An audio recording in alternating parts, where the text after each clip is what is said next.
الحمد لله والصلاة والسلام على رسول الله. أما بعد فأعوذ بالله من الشيطان الرجيم. إن أريد إلا الإصلاح ما استطعت وما توفيقي إلا بالله عليه توكلت وإليه أنيب. صدق الله العظيم. مؤمنان ورونو، دي سورة هود دي اتیاوم آیت مبارک په یوه حصه کې الله عز وجل د هر مؤمن او هر مسلمان روح معلوموي، ورته اراده و نیت یې ورته تعینوي. ای مؤمنه، په تا کې به دا پیغمبري خصلتونه وي، لکه تاسې هر څه کوې، هر څه وایې، په دې نیت باندې به وي چې ان اریدو الا الاصلاح، نه غواړم نه لرم اراده مګر فقط د اصلاح د خیرخواهي. ما استطعتو، څومره مې چې وس کېږي. وما توفیقي الا بالله، او نه د توفیق د ما مګر په الله باندې ده، نه د وس راکول ماته مګر د الله له لورې ده. علیه توکلتو، الله باندې مې بروسه ده، و الیه انیب، او الله ته مې رجوع ده. هر څه به د الله عز وجل د رضا په نیت باندې کوم. نو د ما ډیرو معززو د اسلامي نظام مسؤلینو، زه د تاسې د یو کثیر خیرخوا په طور باندې 4 پوښتنې درڅخه لرم. اول دغه پوښتنې خپل ضمیر ته جواب کوي، بیا یې موږ عامو مسلمانانو ته جواب کوي، بیا یې د الله په حضور کې له ځانه سره د جواب سوچ وکړي. اوله پوښتنه ده چې موږ د ټولو خپلو کارونو د انسجام دپاره، د خواهش پرستو د خواهشاتو د اشباع د مخنیوي دپاره، ولې د حنفي فقې په چوکاټو رڼا کې یو اسلامي دستور العمل یا حکومتي نظام نامه یا په معاصر وخت کې اساسي قانون نه جوړو؟ دومه، موږ د خپلو کارو د سنجیدګي دپاره، د پختن دپاره، ولې یو مقتدره باصلاحیته د مشکلاتو د حل او عقد دپاره یو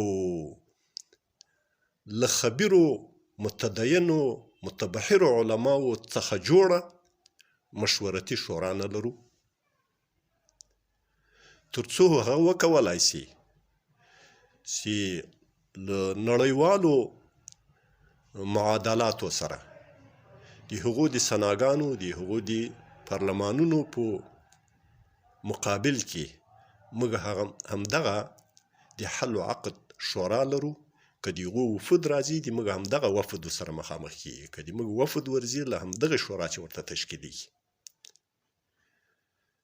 درېیمه پوښتنه، موږ د راتلونکي نسل د سالمې تربیې دپاره ولې یو جامع غني اسلامي تعلیمي نصاب نه لرو؟ ولې نه جوړوو؟ آیا په دې ګډوډیو کې چې یا موږ په بې قانوني کې ژوند کوو، یا موږ په ناسنجیدګي کې ژوند لرو، یا موږ په ګډوډه نصاب کې سرګردانه یو، د موږ خیر ده، د اسلامي نظام خیر ده، د دې ولسو د دې ملت خیر ده، چې قطعا نسته پکې له شره پرته. نو ولې د دې شر مخه نه نیسو؟ او څلورمه پوښتنه، چې کله موږ یو بدرد خورد او یو نسل سازه غني اسلامي نصاب د تعلیمي لرو، هم د شرعي علومو دپاره هم د عصري علومو دپاره، نو د موږ د نسوانو د طبقې یا د قشر دپاره د بندښت څه دلیل ده؟ د هغو د تعلیم څخه د ایثارولو د بندولو کوم دلیل ستا په شریعت کې؟ چې قطعا نسته.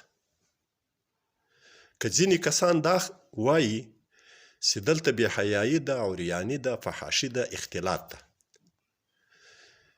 دغه منکرات د اسلامي دین د اسلامي شریعت متفقون علیها منکرات و محرمات دي. هر څوک چې حلال بولي په هر محیط و ماحول کې هغه کافران دي. نه د کور په محیط کې روا دي، نه د کلي په محیط کې روا دي، نه په ودونو کې روا دي، نه په غمونو کې روا دي، نه په تعلیمي چاپیریال کې روا دي. او دا منکرات د موږ د تعلیم برخه نه دي، جزء نه ده.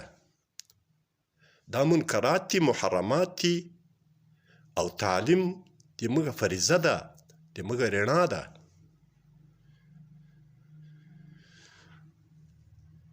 نو کله چې بیا موږ دا تعلیم نصاب برابر سي، په اسلامي روحیه باندې د موږ نارینه کل یا زنانه کل تربیه کیږي، نو په عوض د دې چې هغو ته په اسلام و اسلامي نظام کې د محرومیت احساس پیدا کیږي چې موږ په اسلام کې ځای نه لرو. ولې له هغو څخه د راتلونکي نسلونو کې د اسلام مدافعین نه جوړوو؟ ولې د اسلام داعین نه جوړیږي؟ ولې د اسلام نشر کوونکي نه جوړیږي؟ او د هغو منکراتو په حشاو که په هر محیط و چاپیریال کې دي، د دې ذمهواري خو د اسلامي نظام د مسؤلینو ده چې هغه به د هغو دفع کوي، قلع به کوي، او له منځه وړي. او پیشنهاد مې دا ده د ما معززو چې د الله په خاطر، د دې نظام د بقا په خاطر، د لرې پرتو سیمو دپاره او له مرکزونو څخه د وتلو سیمو دپاره چې د موږ د ملت او د موږ د ولسونو اکثریت جوړوي، تشکیلوي، هغو ته په دریو مقرریو کې زیات اهتمام کوي. د ولسوال په مقرري کې، د قاضي په مقرري کې، د قومندان د امنیه په مقرري کې. که دا درې اشخاص په هغو کې صالح و وړو متدین انسانان مقرر سوي، با صلاحیته انسانان مقرر سوي، نو له هغو ولسونو، له هغو قومونو څخه به، له هغو انسانانو څخه به د ظلم مخه نیوله سوي، د بې عدالتي مخه به نیول سوي، د محرومیت مخه به نیول سوي. او که دغه دریو کسانو باندې ولایتي ادارو یا ورسرمه ادارو خپل انډیوالان خوشحاله کړي، نو بوج و زور به بیا په ملت باندې، ملت به تر ظلم لاندې، له رشوتونو سره به مخ وي، د مسؤلینو له بې پرواییو، بې باکیو سره به مخ وي، او د هغو ناره او فریاد به صرف الله ته رسیږي، بل چاته بیا رسیږي هم نه. او چې الله ته فریاد رسیږي، بیا به موږ سرنګون کیږو. بیا الله عز وجل داسې نظام نه غواړي چې د خدای په مخلوق باندې رحم نه وي. ارحموا من فی الارض یرحمکم من فی السماء. الله عز وجل دې موږ ته د حق و د حقیقت په منلو باندې توفیق راکړي. د نړۍ هر غافل په اذان ویښوم، زه بلال خو به ولې جهان ویښوم، زه بلال خو به ولې جهان ویښوم. د نړۍ هر غافل په اذان ویښوم.